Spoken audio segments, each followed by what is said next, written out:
नमस्कार, स्वागत है आप सभी का HR हिंदी क्लासेज में। आज की इस वीडियो में हम कक्षा 12 हिंदी अनिवार्य की पुस्तक सज्जन का तीसरा अध्याय नीति के दोहे रहीमदास जी द्वारा जो रचित है उनका अध्ययन करेंगे। इससे पहले वाले वीडियो में हम रहीमदास जी का परिचय पढ़ चुके हैं। आपने यदि वो वीडियो नहीं देखा है तो ऊपर आई बटन पर जाकर क्लिक करके देख सकते हैं। रहीमदास जी का पहला दोहा। रहीमन देखी बड़ेन को लघु न दीजिए डार, जहाँ काम आवे सुई कहाँ करे तलवारी रे रहीमा कहाँ करे तलवारी। रहीमदास जी ने नीति संबंधी बात बताई है कि बड़ों का साथ मिलने पर छोटों का त्याग नहीं कर देना चाहिए। रहीमन देखी बड़ेन को, रहीमदास जी कहते हैं कि बड़े को देख करके लघु न दीजिए डारी, छोटे व्यक्तियों का साथ नहीं छोड़ना चाहिए। अर्थात बड़ी वस्तु यदि आपके पास है तो छोटे वस्तु को त्याग नहीं देना चाहिए। रहीमदास जी कहते हैं कि किसी कारणवश जीवन में आपका व्यवहार या मिलन बड़े व्यक्तियों से हो जाता है तब भी छोटे व्यक्तियों की उपेक्षा नहीं करना चाहिए, क्योंकि जहाँ काम आवे सुई कहाँ करे तलवारी। जहाँ पर सुई कार्य करती है अर्थात कपड़े सिलने का जो काम है वो सुई कर सकती है, वहाँ पर तलवार कोई काम नहीं कर सकती है। तो कहने का मतलब ये है कि छोटी वस्तु का भी जीवन में महत्व है, उसको तुच्छ समझ करके नहीं फेंकना चाहिए, नहीं छोड़ना चाहिए। दोहे में जो है ब्रजभाषा का सहज और सरल प्रयोग हुआ है, उपदेशात्मक शैली है, अनुप्रास और दृष्टांत अलंकार का बहुत ही सुंदर प्रयोग हुआ है। एक के सादे सब सदे, सब सादे सब जाए, रहीमन मूलई सिंचबो फूले फले अगाई रे रहीमा फूले फले अगाई। इस दोहे में रहीमदास जी ने एक ही आराध्य की आराधना तथा उसी की भक्ति करने का परामर्श दिया है। एक निष्ठ भाव की यहाँ पर जो है व्यंजना हुई है। तो देखिए, एके सादे सब सदे, रहीमदास जी कहते हैं कि एक की साधना करने पर, एक की भक्ति करने पर सब सादे सब जाए, सारे काम सफल हो जाते हैं। और सभी की यदि साधना करते हैं, सभी सादे, सबकी साधना सबकी आराधना करने पर सब जाए, कोई सा भी कार्य पूर्ण नहीं होता, सब कार्य नष्ट हो जाते हैं। दृष्टांत के माध्यम से समझाने का प्रयत्न करते हैं कि रहीमन मूलई सींचबो फूले फले अगाए। रहीमदास जी कहते हैं कि यदि हम मूल को सींचेंगे अर्थात पेड़ की जड़ में पानी देंगे तो वह पेड़ जो है फलेगा और फूलेगा, लेकिन यदि हम मूल में पानी न दे करके पत्ते और डाली में पानी देंगे तो वो जड़ से समाप्त हो जाएगा। तो कहने का तात्पर्य यही है कि व्यक्ति जो भी काम करे वो एक निष्ठ भाव से करे, उसी से उसके सारे जो मनोरथ हैं वो सिद्ध हो जाते हैं। तो इस दोहे में जो है रहीमदास जी ने बहुदेववाद का जो है विरोध किया है, अनुप्रास और दृष्टांत अलंकार का प्रयोग हुआ है। तीसरा जो है दोहा। कदली सीप भुजंग मुख स्वाति एक गुणती, जैसी संगति बैठिए ते सोही फल दीन रे रहीमा ते सोही फल दी। इस दोहे में रहीमदास जी ने सोच समझकर संगति करने की सलाह दी है कि जीवन में व्यक्ति को सोच समझ करके ही संगति करना चाहिए। तो देखिए, रहीमदास जी कहते हैं कदली सीप भुजंग मुख स्वाति एक गुणती, कि स्वाति नक्षत्र में गिरने वाली पानी की एक बूंद यदि कदली पर आकर गिरती है, कदली अर्थात केले, तो कपूर का रूप धारण कर लेती है। सीप पर आकर गिरती है तो मोती का रूप ले लेती है। और भुजंग अर्थात सर्प के मुख पर आकर गिरती है तो जहर का रूप धारण कर लेती है। स्वाति नक्षत्र में गिरने वाली पानी की एक बूंद थी, लेकिन भिन्न भिन्न की संगत करने के कारण उसका जो रूप है वो भी भिन्न भिन्न हो गया है। जैसी संगत बैठिए तेसो ही फल दीन, अर्थात जिस प्रकार की संगत करेंगे उसको वैसा ही फल मिलेगा, उसको वैसा ही फल की प्राप्ति होगी। तो प्रस्तुत जो दोहा है उसमें संगति का महत्व बताया गया है कि जीवन में जो संगति का महत्व है बड़ा ही सार्थक होता है। और एक कहावत भी है कि जैसी संगति करोगे वैसा ही फल आपको प्राप्त होने वाला है। नेक्स्ट दोहा,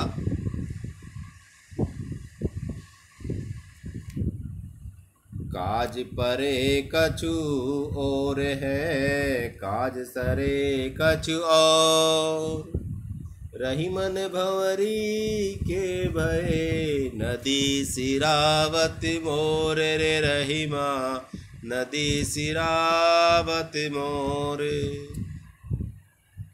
यहाँ पर स्वार्थी प्रवृत्ति पर कवि ने जो है वो व्यंग्य किया है कि जीवन में जो स्वार्थी लोग होते हैं वो किस प्रकार के होते हैं।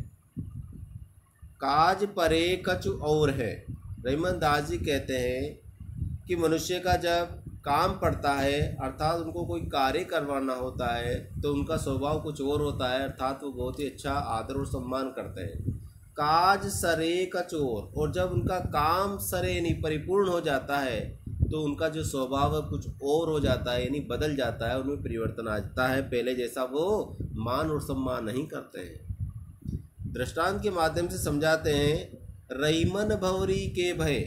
रहीमन दास जी कहते हैं कि जब विवाह के समय भंवरी लिए जाते हैं, फेरे होते हैं, उस समय दूल्हा जो है उस मोर या मुकुट को जो है अपने सिर पर लगाए रखता है, उसे सने रखता है।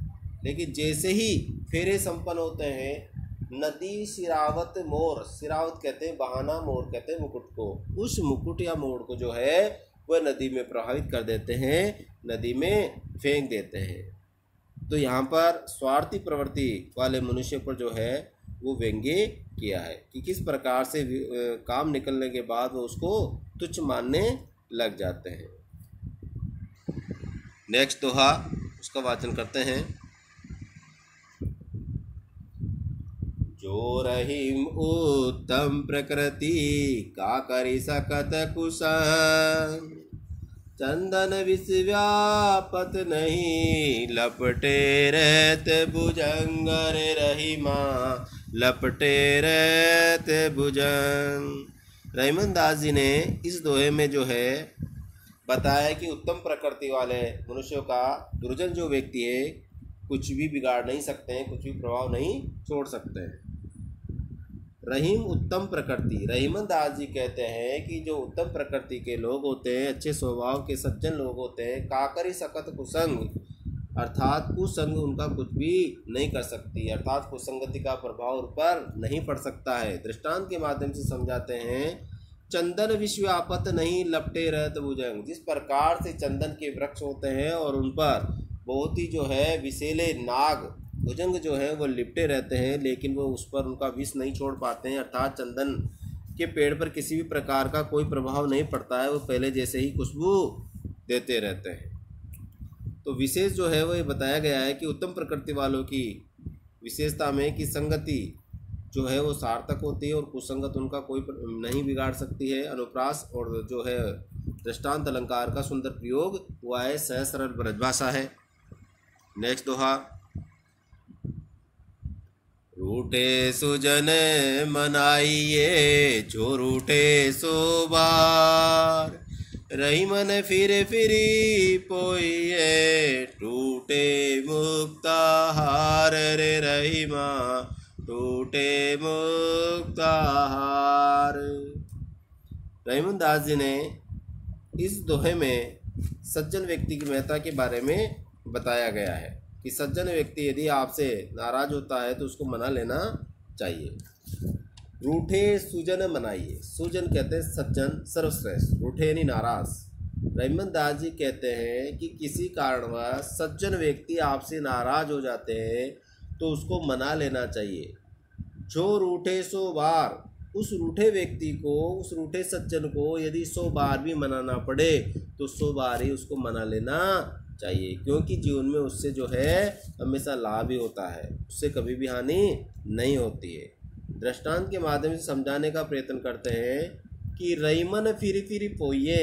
रईमन दास जी कहते हैं कि जिस प्रकार बार बार से पिरोया जाता है, टूटे मुक्ताहार मणियों मोतियों का हार जब टूट जाता है तो उसको एक नहीं अनेक बार पिरो लिया जाता है और प्रयोग कर पुनः पहना जाता है।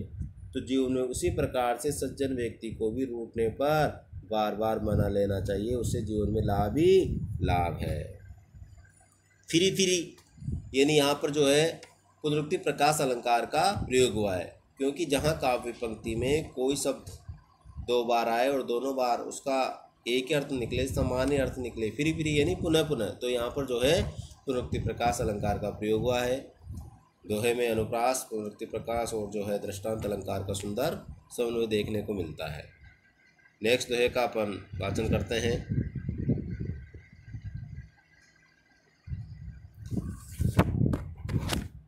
तरवर फल नहीं खाते हैं, सरवर पिए न पान, कही रहीम पर काज हित, संपत्ति संचय सुजान रे रहीमा, संपत्ति संचय सुजान। इस दोहे में रहीमदास जी ने परोपकारी भावना को बताया है और क्या कहते हैं कि तरवर फल नहीं खाते हैं। रहीमदास जी कहते हैं कि पेड़ जो हैं वो कभी भी अपना फल स्वयं नहीं खाते हैं।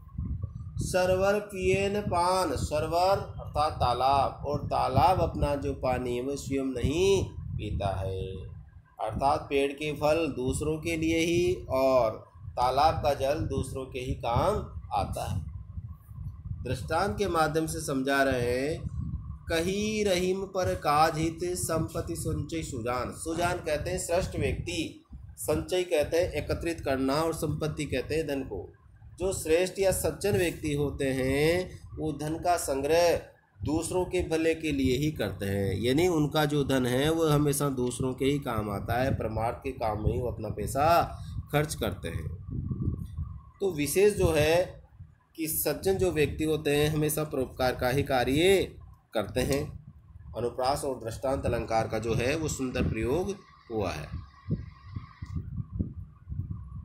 होते बादर क्वार के, जो रही में गहरा, धनी पुरुष निर्धन भय, करे पाछली बात रे रहीमा, करे पाछली बात। रहीमदास जी ने इस दोहे में बताया गया है कि व्यक्ति को कभी भी बीते दिनों की जो बात है वो पुनः नहीं करना चाहिए। तो क्या कहते हैं वो, तोथे बादर कुंवार के, कुंवार कहते हैं अश्विनी माह, बादर कहते हैं बादल को। अश्विनी माह के जो बादल हैं वो पानी विहीन होते हैं, तोते नहीं रिक्त, पानी विहीन होते हैं, उनमें पानी नहीं भरा होता है, जो रहीम गहरात, लेकिन फिर भी क्या होते हैं वो उमड़ घुमड़ करके गहराते हैं, उमड़ घुमड़ करके तो गहराते हैं, लेकिन अश्विनी माह के जो बादल हैं वो पानी नहीं बरसाते हैं। धनी पुरुष निर्धन भय, करे पाछली बात। उसी प्रकार यदि कोई व्यक्ति पहले धनी था लेकिन किसी कारण से वो निर्धन और गरीब हो जाता है, तब भी वो अपने पिछले समय की जो बातें हैं वही क्या करते हैं, उसी की बड़ाई करते रहते हैं, अर्थात वो डींगे हाँकते रहते हैं, वो बड़प्पन की बातें करते रहते हैं, लेकिन इसी से किसी को जो है वो लाभ होने वाला नहीं है। तो कहने का तात्पर्य है कि पिछली बातों को याद नहीं करना चाहिए। और इस दोहे में एक जो कहावत है वो चरितार्थ होती नजर आती है, तोथा चना बाजे घना। नेक्स्ट जो दोहा है उसका वाचन करते हैं। रही मन असवा नैन डरी, जिहे दुख प्रकट करे, जाहि निकारोगे ते, कसन वेद के दे रे रहीमा, कसन वेद के दे। दोहे में जो है वो बताया गया है कि आंसुओं को कभी भी बाहर नहीं निकलना चाहिए, क्योंकि जो आंसू है वो घर का भेदी होता है। घर का भेदी कैसे होता है, समझने का प्रयत्न आप करें। रहीमन असवा नैन डरी, रहीमन दास जी कहते हैं कि नेत्रों में से निकलने वाले जो आंसू है, डरी यानी ढलकना, नैन यानी नेत्र, असवा यानी आंसू, आंखों में से निकलने वाले जो आंसू हैं, जिये दुख प्रकट करे ही, वह हमारे हृदय के दुख को जो है वो दूसरों के सामने प्रकट कर देते हैं, अर्थात दूसरे जो व्यक्ति है हमारे दुख का पता लगा लेते हैं। जाही निकारो गेते कसन भेद कह दे, जिस प्रकार से किसी अपने प्रिय व्यक्ति को हम घर से निकाल देंगे, गेते घर से यदि उसको निकाल दिया जाएगा, कसन भेद कह दे, अर्थात वो अपना जो भेद है वो संपूर्ण भेद अन्य लोगों को बता देगा। इससे जो है हानि होती है, अर्थात उससे लाभ नहीं होती है। और यहाँ पर एक जो कहावत है वो चरितार्थ होती नजर आती है कि घर का भेदी लंका ढाए। इसलिए जीवन में कभी भी जो है अपने आंसू है ना दूसरों के सामने प्रकट नहीं करना चाहिए, उसे हानि होती है, उसे लाभ नहीं होता है। रही मन निज मन की विथा, मन ही राख्यो गोय, सुनि अटिले ही लोग सब, बाटिन ले ही कोई, रही माँ बाटिन ले ही कोई। इस दोहे में रहीमन दास जी ने बताया है कि अपनी स्वयं की जो पीड़ा या दुख है वो किसी को नहीं बताना चाहिए।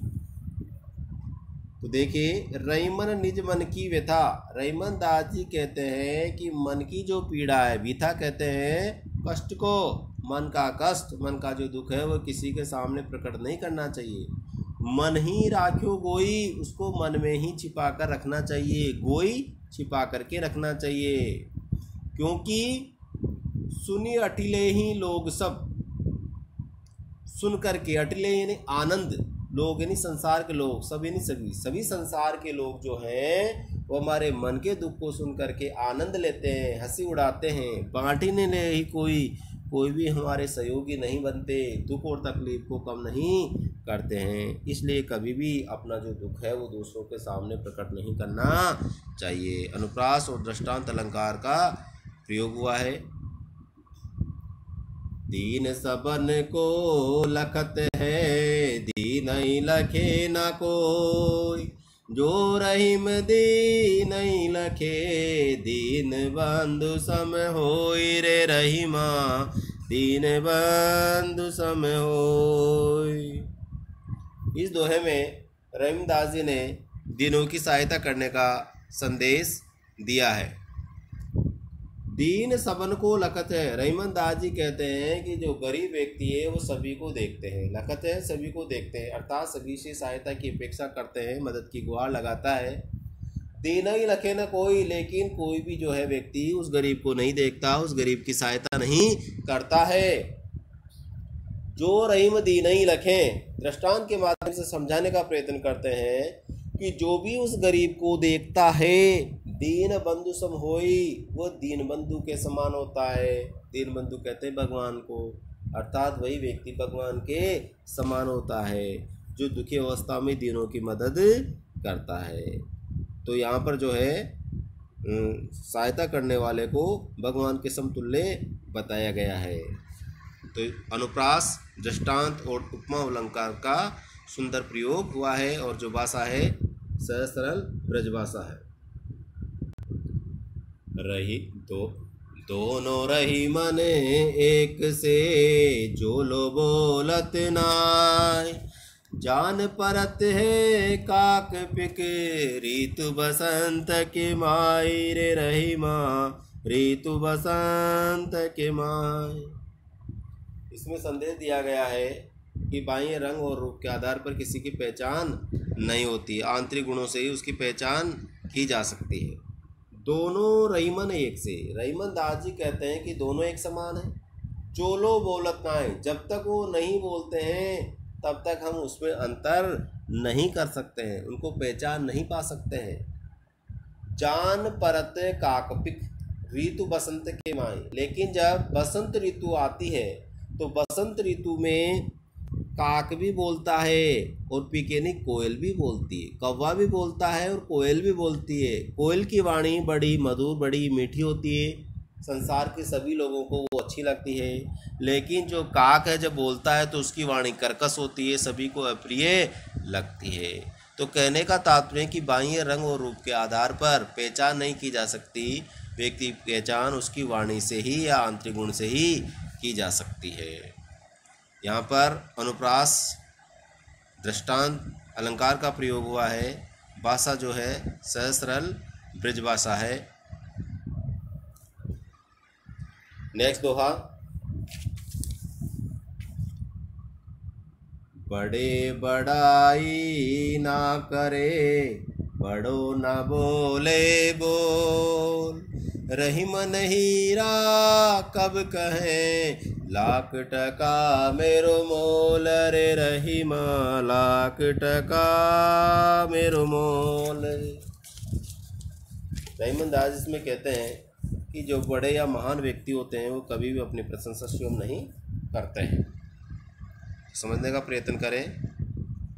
बड़े बड़ाई ना करें। रहीमन दास जी कहते हैं कि बड़े या महान या विद्वान व्यक्ति होते हैं वो कभी भी अपनी बड़ाई स्वयं नहीं करते हैं। बड़ों न बोले बोल, और वह कभी भी बड़ा बोल नहीं बोलते हैं, अर्थात अभिमान पूर्वक या घमंडी बातें नहीं करते हैं। रहीमन हीरा कब कहें, लाख टका मेरो मोल। रहीमन दास जी कहते हैं कि जिस प्रकार से हीरा बहुमूल्य होता है, लेकिन वो कभी भी अपना मूल्य स्वयं नहीं बताता है। उसका मूल्य तो जो है वो जोहरी आंकता है, जोहरी बताता है। ठीक उसी प्रकार महान व्यक्ति कभी भी अपनी आत्म प्रशंसा नहीं करते हैं। दोहे में सहज सरल ब्रजभाषा है, अनुप्रास और दृष्टांत अलंकार का सुंदर प्रयोग हुआ है। बिगड़ी बात बने नहीं, लाख करो किन कोई, रही मन फाटे दूध को, मते न माखन होई, रे रही माँ मते न माखन होई। रहीमदास जी कहते हैं कि एक बार बात बिगड़ जाती है तो दोबारा कभी भी नहीं सुधरती है, कभी भी नहीं बनती है, इसलिए सोच समझ करके बोलना चाहिए। तो देखिए, बिगड़ी बात बने नहीं। रहीमन दास जी कहते हैं कि एक बार यदि जीवन में आपकी बात खराब हो गई तो वो दोबारा नहीं बनती है। लाख करो किन कोई, चाहे बाद में आप लाखों प्रयत्न कर लें, खूब कोशिश कर लें। दृष्टांत देकर समझाते हैं कि रहीमन फाटे दूध को, मते न माखन होई। जिस प्रकार से दूध फट जाता है और फटे दूध को बार बार यदि में मथें, उसको बिलोएं, तब भी उससे मक्खन की प्राप्ति नहीं होती है। इसलिए जीवन में सोच समझ करके बोलना चाहिए, कभी भी बात खराब नहीं करना चाहिए। ये इसमें संदेश दिया गया है। विपत्ति भय धन ना रहे, रहे जो लाख करोड़, नभ तारे छिप जाते हैं, जो रहीम भय बोर, रे रहीमा जो रहीम भय बोर। रहीमदास इसमें कहते हैं कि जब विपत्ति आती है तो सब कुछ नष्ट हो जाता है, सर्वनाश हो जाता है। विपत्ति भय धन ना रहे, रहे जो लाख करो। रहीमन दास जी कहते हैं कि जीवन में जब विपत्ति अर्थात संकट या आपदा आते हैं तो धन ना रहे, तो व्यक्ति के पास धन नहीं रहता है, समाप्त हो जाता है। रहे जो लाख करोड़, चाहे उसके पास लाखों करोड़ों की संपत्ति क्यों न हो, लेकिन वह क्षण भर में ही स्वाह हो जाती है, समाप्त हो जाती है। उदाहरण देकर समझाने का प्रयत्न करते हैं कि नभ तारे छिप जाते हैं, ज्यों रहीम भय बोर। बोर कहते हैं प्रातःकाल, कि जैसे ही प्रातःकाल होता है तो आकाश में जो असंख्य तारे टिमटिमाते रहते हैं वो सारे लुप्त हो जाते हैं। उसी प्रकार जीवन में जब आपदा या संकट या बुरा समय आता है तो व्यक्ति के पास जोड़ी गई जो धन और संपत्ति होती है वो पल भर में ही समाप्त हो जाती है। दोहे में जो है सहज सरल ब्रजभाषा है, अनुप्रास और दृष्टांत अलंकार का जो है प्रयोग किया गया है। नेक्स्ट दोहे का जो है वाचन करते हैं। मांगे घटत रहीम पद की तो करो बड़ी काम। तीन पेग वसुधा करो तहु बावने नाम रे रहीमा तहु बावने नाम। रहीमदास जी ने इसमें संदेश दिया है कि व्यक्ति को कभी भी याचक नहीं बनना चाहिए, मांगना नहीं चाहिए। समझाने का प्रयत्न करते हैं। मांगे घटत रहीम पद कि तो करो बड़ो काम। रहीमदास जी कहते हैं कि मांगने से जो है वो पद घट जाता है। पद यानी गरिमा, महिमा उसकी जो है कम हो जाती है, चाहे बाद में वो कितना ही बड़ा काम क्यों न कर लें। तीन पेग वसुधा करो तऊ बामनो नाम। दृष्टांत देकर समझाने का प्रयत्न करते हैं कि भगवान विष्णु जो है वो बावना रूप धारण करके राजा बलि से छलने आए थे और उन्होंने 3 पेग वसुधा मांगी थी और बलि ने उनको 3 पेग वसुधा दे दी और बाद में उन्होंने विराट रूप दिखाया, लेकिन उनका जो नाम है वो क्या हो गया, बोना ही रह गया। इसलिए आज भी हम उनको बोना अवतार कहते हैं। तो कहने का तात्पर्य है कि मांगने से जो है उसका महत्व जो है कम हो जाता है, चाहे बाद में कितना ही बड़ा काम क्यों न कर लो। क्योंकि भगवान ने भी क्या कर लिया था कि 3 पेग में समस्त पृथ्वी आकाश आदि को नाप लिया था, तब भी आज उनको बोना नाम से ही जाना जाता है, वामन अवतार के नाम से ही जाना जाता है। तो दोहे में अनुप्रास और दृष्टांत अलंकार का जो है सुंदर प्रयोग हुआ है। भाषा जो है सहज सरल और ब्रज भाषा है। मान सहित विष खाई के शंभु भय जगदीश, बिना मान अमृत पिए राहु कटायो शीस रे रहीमा राहु कटायो शीस।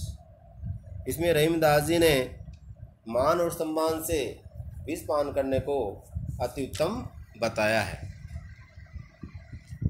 मान सहित विष खाए के शंभु भय जगदीश। रहीमदास जी कहते हैं कि समुद्र मंथन के समय जब समुद्र मंथन से विष निकला तो देवताओं के मान और सम्मान करने से, आदर करने पर जो शंभु शिव जी है उन्होंने विष का पान कर लिया, जहर भी ग्रहण कर लिया। लेकिन विष पान करके जो शिव जी हैं वो जगत के परम पिता परमेश्वर कहलाए, जगत के ईश्वर कहलाए, जगदीश कहलाए।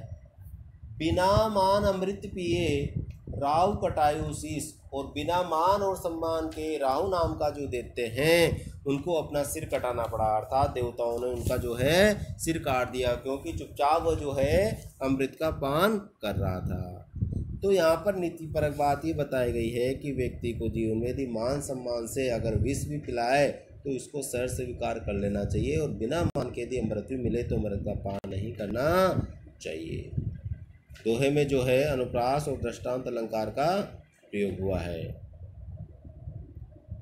रहीमन जिया बावरी कह गई सरग पाताल, आप तो कै भीतर गई जूती काति कपाल रे रहीमा जूती काति कपाल।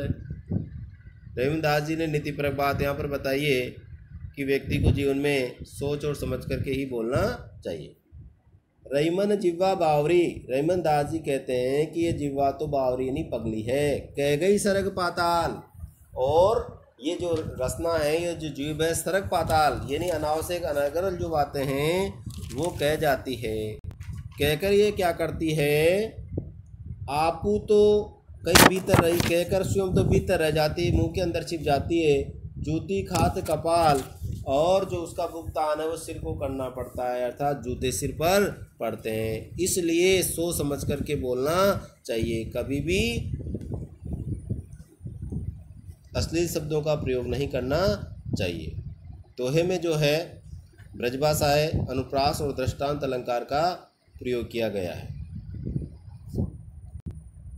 अमृत ऐसे वचन में रहीमन रिस की घास, जैसे मिसरी हूँ में मिली निरस बांस की फांस रे रहीमा निरस बांस की फांस। यानी यहाँ पर बताया गया है कि मधुर वचनों में कभी भी अप्रिय शब्दों का प्रयोग नहीं करना चाहिए। अमृत ऐसे वचन में रहीमन रिस की घास। रहीमन दास जी कहते हैं कि अमृत जैसी मीठी वाणी में रिस यानी क्रोधवश कभी भी कटु वचन नहीं बोलना चाहिए। घास यानी वो बहुत बुरा लगता है, बहुत भद्दा लगता है, खटकता है मन में। उदाहरण देकर समझाने का प्रयत्न करते हैं कि जैसे मिश्री में मिली नीरस बांस की फांस, जिस प्रकार से मिश्री बहुत ही मीठी होती है, लेकिन जब मिश्री को बनाया जाता है तो उसमें बांस के छोटे छोटे जो रेशे हैं वो छोड़ दिए जाते हैं, और जब मिश्री को खाते हैं तो उसमें वो रेशे जब आते हैं तो बहुत ही नीरस, बहुत ही बुरा लगता है। आजकल तो मिश्री में जो है वो धागे मिलाने लग गए हैं, और जब खाते खाते वो धागा आ जाता है तो हमें बहुत बुरा लगता है। तो कहने का तात्पर्य है कि जीवन में व्यक्ति को जब भी अमृत जैसी वाणी बोले, मीठे वचन वाणी बोले, तो क्रोधवश कभी भी कटु शब्दों का प्रयोग नहीं करना चाहिए।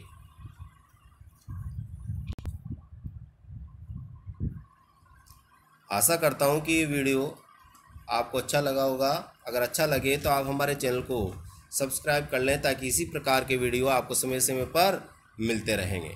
जय हिंद, जय भारत।